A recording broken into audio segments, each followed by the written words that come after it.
Welcome to Suman TV Warangal. తొలి ఏకాదశి పర్వదినం రోజున ఇప్పటికే దేవాలయాల్ని కిటకిలాడుతున్నాయి. త్రికూటాలయంగా పేరు పొందిన హన్మకొండ రుద్రేశ్వర 1000 స్తంభాల దేవాలయంలో మనం చూస్తుండొచ్చు. భక్తుల సంఖ్య కేవలం వరంగల్ నగరంతో త్రినగరి కాకుండా చుట్టుపక్కల ప్రాంతాల నుంచి కూడా తప్పనిసరిగా రుద్రేశ్వరిని దర్శించుకోవాలని, త్రికూటాలయంలో పూజలు జరపాలని ఉదయం నుంచి కూడా జరుగుతుంది. దీంతో పాటు శతఘటాభిషేకం నిర్వహిస్తున్నారు. నిజానికి తొలి ఏకాదశి హిందువుల పండుగలకు సంబంధించి ప్రాధాన్యత ఎలాంటిది, తొలి ఏకాదశి రోజు ఏ కార్యక్రమాలు నిర్వహించాలి, ఏ కార్యక్రమాలు చేయొద్దని ఒకసారి మనకు వేద పండితులు మణికంఠయ్య గారు ఉన్నారు. వారిని అడిగి తెలుసుకుందాం. అయ్యా, తొలి ఏకాదశికి సంబంధించిన ప్రత్యేక ప్రాధాన్యత హిందూ పండుగల్లో ఎలాంటిది? యస్య మనుష్యానాం తస్య ఏకాదశి వ్రతమాచరేత్ అనేది భాగవతంలో మనకు చెప్పబడి ఉన్నది. అయితే ఒక రోజు కాదు, ఒక నెల కాదు, నిరంతరం దైవనామస్మరణ చేయడం కానివ్వండి, దైవాన్ని కొలవడం అనేది మనకు సనాతన ధర్మంలో ఉన్నది. అయితే ఏకాదశి అనేది అటు శివ సంబంధికంలో విష్ణు సంబంధికమైనటువంటిది.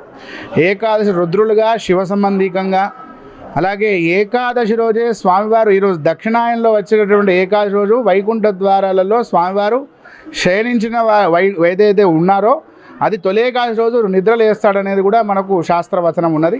కాబట్టి దీనికి కేవలం స్కాంద పురాణము, శైవ పురాణం మనకు ప్రమాణంగా ఉన్నది. అయితే ఏకాదశి రోజు ఖచ్చితంగా ఎవరైతే ఆహారం తీసుకోకుండా ఉంటారో వారికి పున్నామ నరకం అనేది తొలగిస్తుంది అనేది మనకు తెలియజేయడం జరుగుతున్నది. 11 ఏకాదశులు ఖచ్చితంగా వ్రతం చేయాలి. మనకు నెలకు 2 ఏకాదశులు వస్తాయి. ఒకటి అమావాస్య ముందు, ఒకటి పౌర్ణమి ముందు.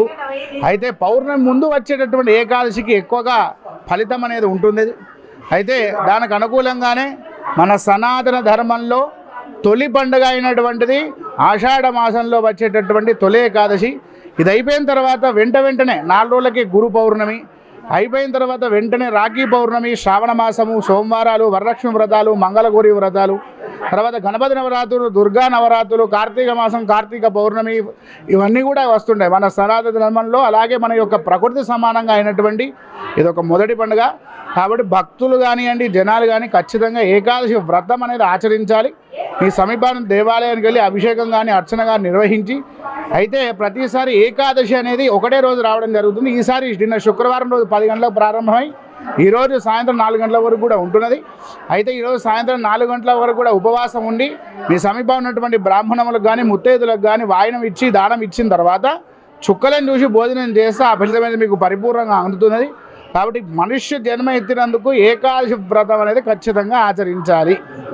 స్వామి, ఒక్కొక్క పర్వదినంలో అంటే మీరు అన్నారు ఉపవాసం ప్రాధాన్యత అని, తర్వాత కొంతమంది నియమాలు చాలా రకాలు ఉంటాయి. ఆహారపు అలవాట్లో ఏకాదశి సందర్భంగా మన ప్రాంతంలో మాత్రం విభిన్నమైన ఆహారపు అలవాట్లు ఉన్నాయి. దీన్ని ఎట్లా సమర్థించుకుంటాం?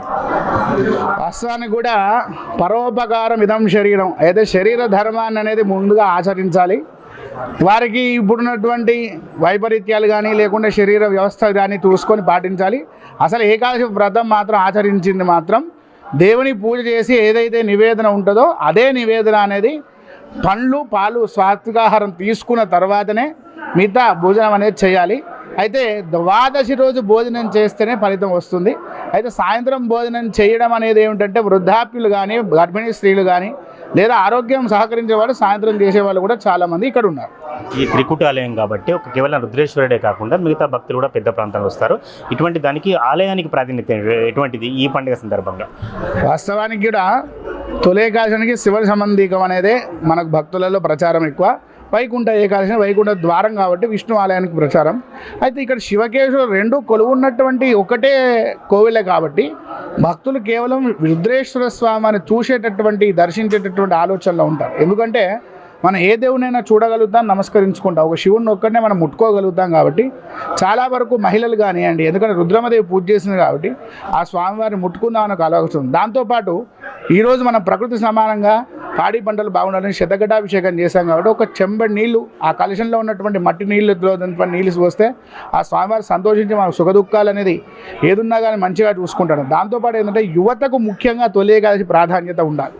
ఎందుకంటే ఈ మధ్యకాలంలో మద్యపానానికి కానివ్వండి లేదా మిగతా డ్రగ్స్ ఇటువంటి వాటికి చాలా అడక్ట్ అవుతున్నారు. కాబట్టి ఈ తొలి ఏకాదశిని ప్రారంభం చేసి 11 ఏకాదశి ఉపవాసం ఉంటే వాళ్ళ తల్లిదండ్రులైనా ఉండేయండి, పిల్లలైనా ఉండేయండి, ఆ ఫలితాన్ని వాళ్ళకు వచ్చి పిల్లల భవిష్యత్తు అనేది బాగుంటుంది.